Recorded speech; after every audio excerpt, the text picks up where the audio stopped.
മുഖ്യമന്ത്രിയുടെ political secretary P ശശിക്കെതിരെ P V Anvar MLA ഉയർത്തിയ ആരോപണങ്ങൾ അന്വേഷിക്കാൻ CPIM സംസ്ഥാന സെക്രട്ടേറിയറ്റ് അൻവറിന്റെ പരാതി ചർച്ച ചെയ്യും. പരാതി ഗൗരവത്തോടെ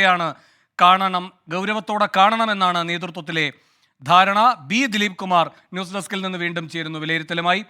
ദിലീപ്, ഈ സ്വതന്ത്ര CPM MLA നൽകുന്ന ഒരു പരാതിയുടെ അടിസ്ഥാനത്തിൽ സെക്രട്ടേറിയറ്റിന് എത്ര കണ്ടിപ്പോൾ അടിയന്തരമായി മുന്നോട്ട് പോകാൻ കഴിയും? വേണു, CPM-നെ സംബന്ധിച്ച് പ്രതിരോധത്തിലേക്ക് പോവുകയാണ് കാര്യങ്ങൾ. അതേസമയം തന്നെ പ്രവർത്തകർക്ക് സമ്മേളന കാലയളവാണ്. പ്രവർത്തകർക്ക് ആവശ്യമായ ഇന്ധനം PV അൻവർ നൽകുകയാണ്. ഒരു പിണറായി വിരുദ്ധ വികാരം സൃഷ്ടിക്കുക എന്ന നിലയിലേക്ക്, ഭരണവിരുദ്ധ വികാരം എന്നതല്ല, മറിച്ച് ഒരു പിണറായി വിരുദ്ധ വികാരം സൃഷ്ടിക്കുക എന്നതിലേക്കാണ് ഇപ്പോൾ PV അൻവർ കടന്നുപോയിക്കൊണ്ടിരിക്കുന്നത്. പിണറായിയുടെ വിശ്വസ്തരായ രണ്ടുപേർ, പൊളിറ്റിക്കൽ സെക്രട്ടറി P ശശിയും അതോടൊപ്പം തന്നെ ADGP MR അജിത് കുമാറും തികഞ്ഞ പരാജയമാണ് എന്ന് വരുത്തി തീർക്കുന്നതിനും പല കാര്യങ്ങളിലും ഇവർ ഇടപെട്ടിട്ടുണ്ട്. പ്രത്യേകിച്ച് ADGP MR അജിത് കുമാർ തൃശ്ശൂർ പൂരം കലക്കി അവിടെ BJP-യുടെ വിജയത്തിന് വഴിയൊരുക്കി തുടങ്ങിയ ആരോപണങ്ങളാണ് ADGP-ക്കെതിരെ ഉന്നയിക്കുന്നത്. P ശശിക്കെതിരെ ആകട്ടെ അനാവശ്യമായ ഇടപെടലുകൾ മിക്കപ്പോഴും ഉണ്ടാകുന്നുണ്ട്. ജനപ്രതിനിധികളുടെ നൽകുന്ന കത്തുകൾക്കൊന്നും യാതൊരു പരിഗണനയും നൽകുന്നില്ല തുടങ്ങിയ കാര്യങ്ങളൊക്കെ, ഈ പരാതികളൊക്കെ നേരത്തെ തന്നെ P ശശിയോട് ഉന്നയിച്ചിട്ടും അതിന്മേൽ യാതൊരു നടപടിയും എടുത്തിട്ടില്ല എന്നതൊക്കെയുള്ള ആരോപണങ്ങളാണ് ഇപ്പോൾ PV അൻവർ ഉന്നയിക്കുന്നത്. ഏതായാലും കടുത്ത നിലപാടുമായി PV അൻവർ മുന്നോട്ട് വരുന്നു. PV അൻവർ CPIM സംസ്ഥാന സെക്രട്ടറി MV ഗോവിന്ദനുമായി നടത്തിയ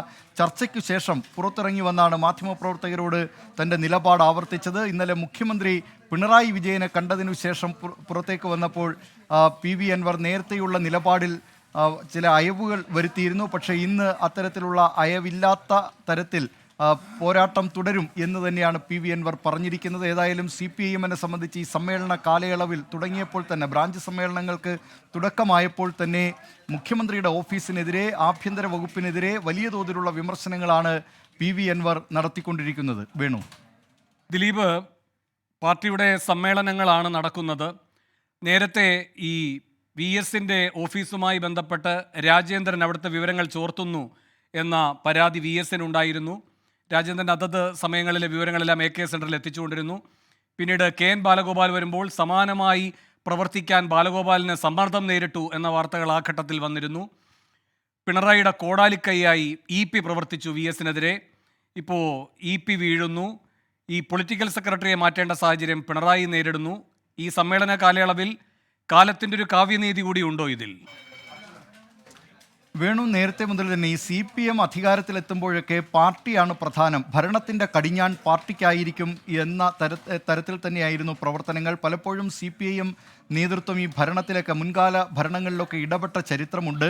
അത് ഏറ്റവും ഒടുവിലായി VS അച്യുതാനന്ദൻ മുഖ്യമന്ത്രിയായിരിക്കുമ്പോൾ അന്ന് CPIM സംസ്ഥാന സെക്രട്ടറി ആയിരുന്ന പിണറായി വിജയനും CPIM-ഉം AKG സെൻറ്ററും ഈ ഒരു സൂപ്പർ സെക്രട്ടേറിയറ്റ് എന്ന നിലയിൽ അവിടെ പ്രവർത്തനം നടത്തിയിരുന്നു. അന്ന് VS-ന് പ്രൈവറ്റ് സെക്രട്ടറിയായി നിയോഗിച്ചിരുന്ന S രാജേന്ദ്രൻ AKG സെൻറ്ററിലെ നേരത്തെ ഓഫീസ് സെക്രട്ടറി ആയിരുന്നു. S രാജേന്ദ്രനെ പിണറായി ഉപയോഗിച്ചു എന്ന കാര്യങ്ങൾ, അവിടുത്തെ മുഖ്യമന്ത്രിയുടെ ഓഫീസിലെ വിവരങ്ങൾ അറിയാൻ ഉപയോഗിച്ചു എന്ന വിവാദങ്ങൾ ഉണ്ടായിരുന്നു. S രാജേന്ദ്രൻ പോകുന്നു, KN ബാലഗോപാൽ വരുന്നു. KN ബാലഗോപാലും പിന്നീട് ആ കാലാവധി പൂർത്തിയാക്കും മുമ്പ് തന്നെ ഇറങ്ങുന്നു. അതായത് VS-ന്റെ ഓഫീസിൽ നിന്ന് വിവരങ്ങൾ അന്ന് പിണറായി വിജയൻ ചോർത്തി. മാത്രമല്ല, അക്കാലത്ത് മറ്റു മന്ത്രിമാരെല്ലാം, മുഖ്യമന്ത്രി VS ഒഴികെയുള്ള മറ്റു മന്ത്രിമാരെല്ലാം പാർട്ടിക്ക് വിധേയപ്പെട്ടവരായിരുന്നു.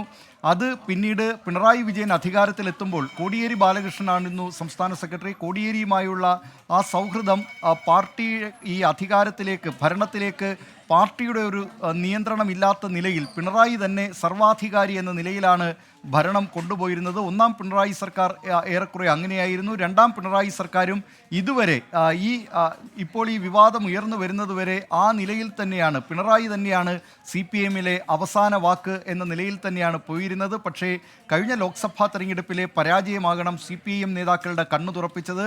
ഇന്ത്യ രാജ്യത്ത് ഇനി അവശേഷിക്കുന്നത്, ഭരണത്തിൽ ഉള്ളത് കേരളത്തിൽ മാത്രമാണ്. കേരളം കൂടി നഷ്ടപ്പെട്ടാൽ CPIM-നെ സംബന്ധിച്ച് അത് വലിയ ദുരന്തമായി മാറും എന്നൊരുപക്ഷെ നേതാക്കൾ തിരിച്ചറിഞ്ഞിട്ടുണ്ടാകാം. അതിൻ്റെ കൂടി അടിസ്ഥാനത്തിലാണ് ഇപ്പോൾ ഉയർന്നു വരുന്ന വിവാദങ്ങളെ കാണേണ്ടത്.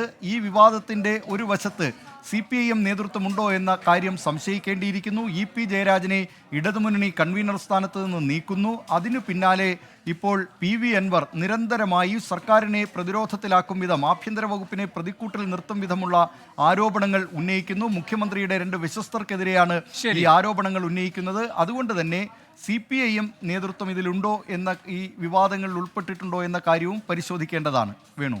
ദിലീപ് കുമാറാണ് ന്യൂസ് ഡെസ്കിൽ നിന്ന് വിലയിരുത്തലുമായി തത്സമയം ചേർന്നത്.